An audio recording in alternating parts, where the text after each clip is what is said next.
bagi perusahaan, bagi daerah-daerah 3T. Jadi kalau teman-teman media mungkin bisa mengikuti atau boleh kami informasikan, ASDP itu melayani kurang lebih 300 lintasan di seluruh Indonesia. 70%-nya adalah di lintasan perintis 3T.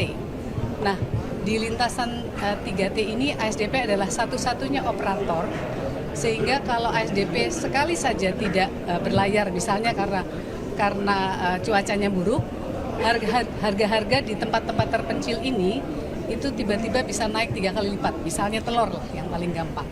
Dan terpencil itu di mana sih? Antara lain di Papua, di Morotai, di Halmahera. Nah, kalau orang nanya kenapa akuisisi perusahaannya, kenapa tidak beli kapalnya? Kami sudah pernah mencoba untuk membeli kapal, tetapi tidak ada izinnya, karena izinnya untuk komersial sudah moratorium sejak 2017. Maka kami harus melakukan akuisisi perusahaan, di mana ini adalah hal yang paling optimal untuk memperkuat posisi ASDP dalam hal melayani masyarakat di daerah 3T. Yang kemudian, poin yang terakhir barangkali kami mohon perlindungan hukum bagi profesional yang sungguh-sungguh melakukan terobosan besar. Mohon perlindungan hukum kepada Presiden Republik Indonesia agar terobosan besar ini untuk Indonesia yang lebih baik. Karena kami tidak mengambil keuntungan pribadi sama sekali. Dan kami mohon doa kepada seluruh teman-teman. Terima kasih atas dukungan para teman-teman media juga. Terima kasih. Ibu, dengan setting tadi Bu yang dengan apakah ia akan menjadi salah satu? Gitu ya. Ira juga meminta dukungan dari Presiden, ya, secara profesional juga ya. Jika ini dinilai sebagai murni keputusan bisnis yang dilindungi, ya kan, bisnis judgment rule tadi yang Bang Eka sebut, ini ya menurut hakim ketua yang tadi dissenting opinion, yang dissenting harusnya opinion tidak perlu diselesaikan lewat jalur pidana, ya. Cukup perdata, karena ini adalah business judgment rule. Kalau tadi ini yang menarik tadi yang disampaikan oleh Ira. Di mana letak kerugian negara? Ira memutuskan kerjasama dengan Jembatan Nasional, ya, membeli sahamnya Akuisisi. 60%, akuisisi sahamnya 60%, yang mana kapal yang dioperasionalkan oleh PT Jembatan Nusantara ini semua sudah memiliki izin, sudah memiliki izin berlayar, ya, semua izin sudah memberikan izin dan beroperasi ya. dan beroperasi. Tapi di dalam dakwaan dan tuntutan yang yang menjerat Ira, disebutkan Ira tidak melalui proses perizinan. Loh, gimana mau proses perizinan? Orang Kementerian Perhubungan aja sudah moratorium kok. Izin kapal. Iya, berarti kan sebenarnya udah nggak ada yang salah secara administrasi itu izin-izin ya. Kementerian Perhubungan sudah melakukan moratorium terhadap menerbitkan izin kapal yang baru. Ira membeli kapal yang sudah lengkap, dengan izinnya. Iya. Tapi kemudian para direksi ini dijerat telah melakukan korupsi.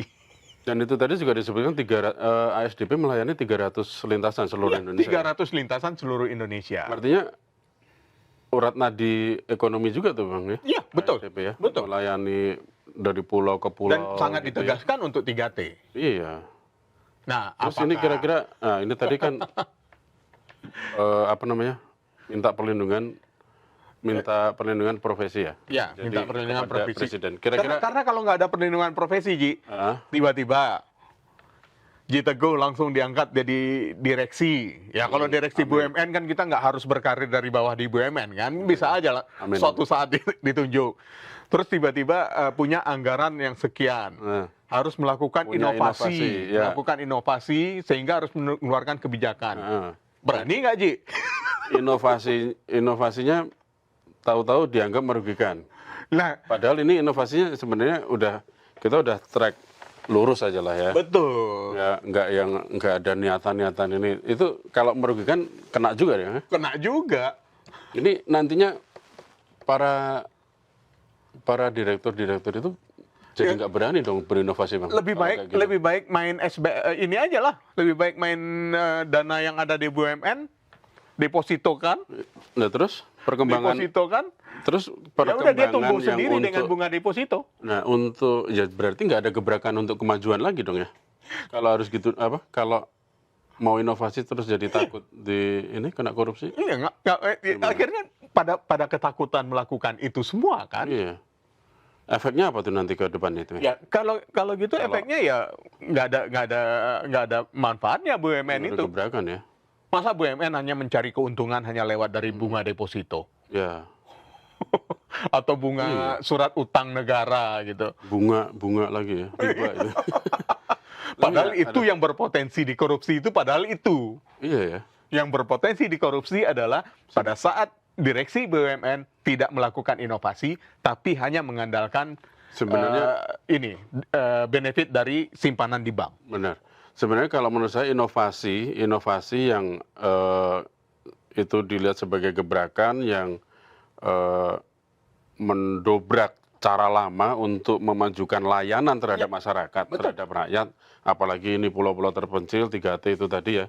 Saya rasa itu harusnya jadi pertimbangan yang sangat meringankan dan harusnya bisa Bebas, seperti yang disampaikan oleh Hakim Ketua. iya, dissenting bisa opinion. jadi inilah apa namanya pengecualian malah ya. Pengecualian. Pengecualian. Kecuali memang mensreanya itu ada ya kan. Kita bukannya itu tadi ya. Bukan Disclaimer sekali lagi, disclaimer bukan lagi. kita disclaimer bukan ya. membela. Kita sekali lagi bukan membela Tapi membela Ira inovasi Puspadewi, meskipun saya pribadi secara personal pribadi saya kenal dengan suaminya Mbak Ira, Iya. Mas Zaim yang tadi berdiri di belakang. Nah, memang sih apa namanya? Itu tadi kita bukannya membela ini tapi kita membela inovasi yang Yang sudah dilakukan sesuai prosedur dilakukan sesuai prosedur dan membawa kemajuan. dan membawa kemajuan. Ya. Karena sekali lagi ya, saya menekankan bahwa inovasi yang dilakukan oleh Dirut ASDP Ira Puspadewi ini telah menggandeng BPKP sebagai pengawas sejak dari awal proses. Ya. Kemudian menggandeng BPK untuk melakukan proses audit.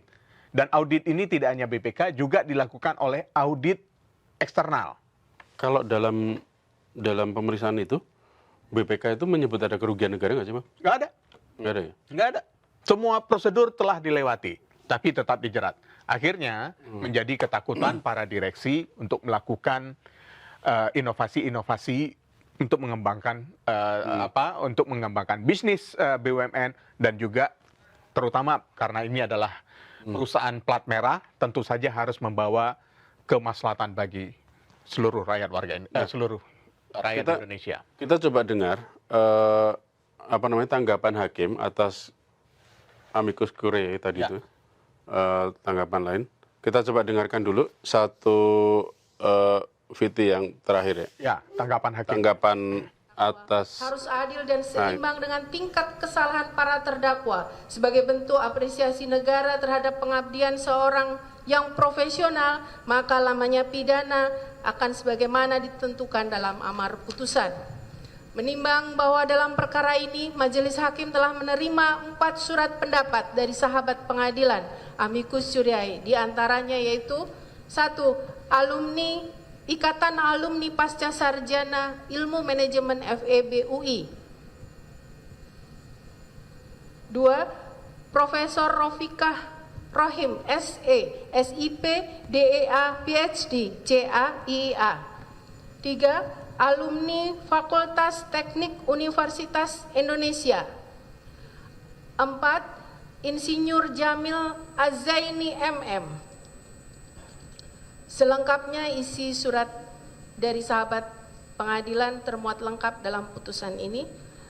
Menimbang bahwa sehubungan dengan pendapat-pendapat sahabat pengadilan tersebut, maka majelis hakim mengapresiasi perhatian dan kepedulian para sahabat pengadilan terhadap perkara ini, dan pendapat-pendapat tersebut mendapatkan atensi dari majelis hakim.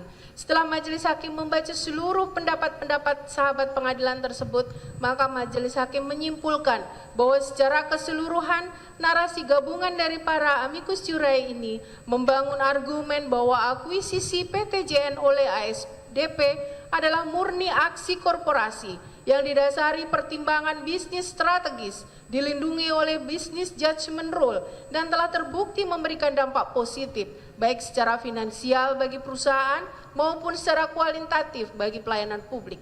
Menimbang bahwa terhadap argumen amicus curiae yang menyatakan bahwa direksi dalam perkara Akuo mendapat perlindungan prinsip business judgment rule, Majelis Hakim telah mempertimbangkannya secara komprehensif dalam pertimbangan unsur tersebut di atas, sehingga argumen sahabat pengadilan ini tidak dapat diterapkan dalam perkara Akuo, oleh karenanya harus dikesampingkan. Menimbang bahwa amicus curiae yang lain menyatakan bahwa nilai utama akuisisi tidak terletak pada nilai buku kapal, melainkan pada akses pasar instan yang menghemat waktu sekitar 3 bulan, peningkatan market share dan kekuatan pasar, sinergi pendapatan melalui eliminasi kompetisi, serta sinergi biaya melalui efisiensi operasional, dan pentingnya nilai aset tak berwujud seperti izin trayek komersial dan goodwill.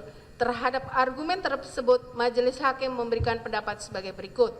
Bahwa dalam perkara Akuo yang menjadi permasalahan bukan apakah intangible assets memiliki nilai atau tidak, melainkan apakah nilai yang diberikan untuk intangible assets tersebut dalam transaksi akuisisi PTJN sudah reasonable, terukur, wajar dan dapat dipertanggungjawabkan dan sesuai dengan prinsip-prinsip kehati-hatian dalam pengelolaan keuangan negara, dan Majelis Hakim tidak menemukan fakta di persidangan dokumen valuasi yang memberikan breakdown yang jelas dan eksplisit mengenai berapa nilai fisik kapal-kapal, berapa nilai izin trayek komersial, berapa nilai akses pasar, dan berapa nilai sinergi kerjasama atau KSU yang diharapkan. Namun dalam memvaluasi satu buah kapal langsung tertera hasil satu angka final yang tidak transparan sehingga membuka peluang yang sangat lebar bagi manipulasi valuasi nilai intangible assets, pada akhirnya melahirkan keputusan yang merugikan negara. Menimbang bahwa amicus curiae dari alumni Fakultas Teknik UI memberikan gambaran positif mengenai karakter dan integritas terdakwa 3, sementara Insinyur Amicus ada 14 curiae, ya, semua sebenarnya mendukung ya, mendukung tiga terdakwa ini.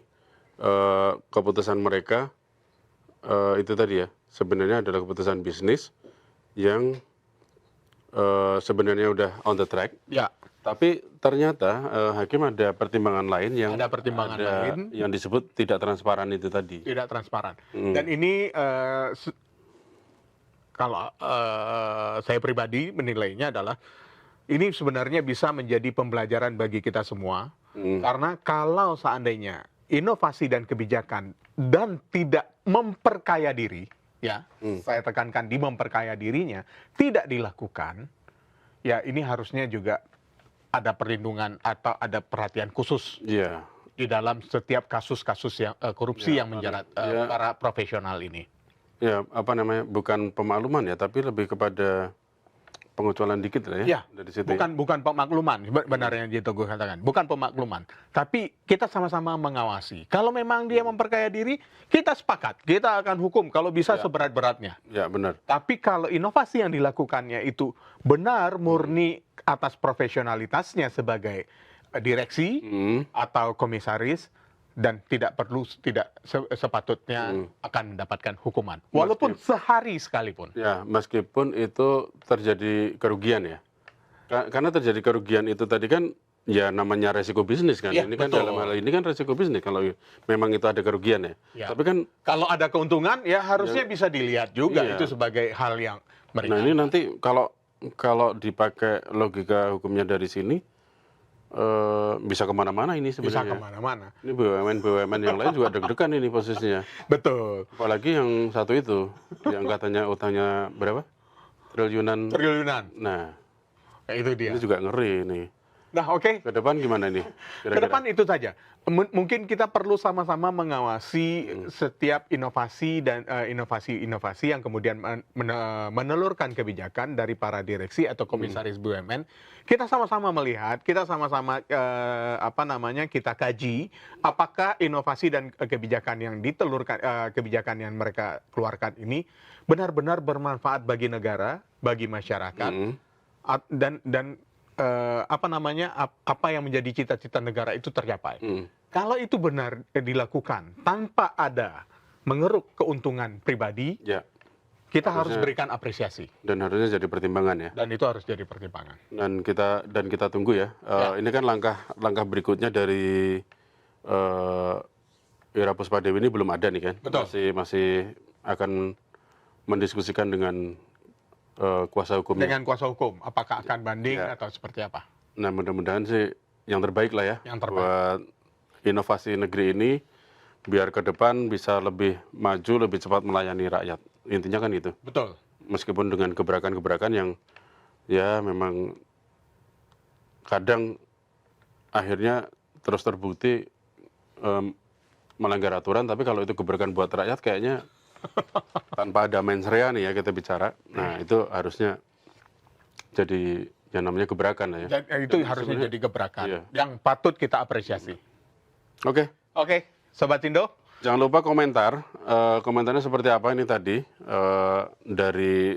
baik dari vonis hakim terhadap ex dirut ASDP Ira Puspadewi, Kemudian dissenting opinion oleh Hakim dissenting Ketua. opinionnya seperti apa, kita tunggu ya komentar Sobat Sindo. Kita akhiri dulu ya, Kita akhiri dulu the comment hari ini dan kita akan jumpa lagi berikutnya besok sore. besok ya berarti ya. Ini perasaan udah Jumat aja, ternyata besok baru Jumat. Udah pengen libur aja ya. Oke, sampai jumpa. Wassalamualaikum. Waalaikumsalam warahmatullahi wabarakatuh.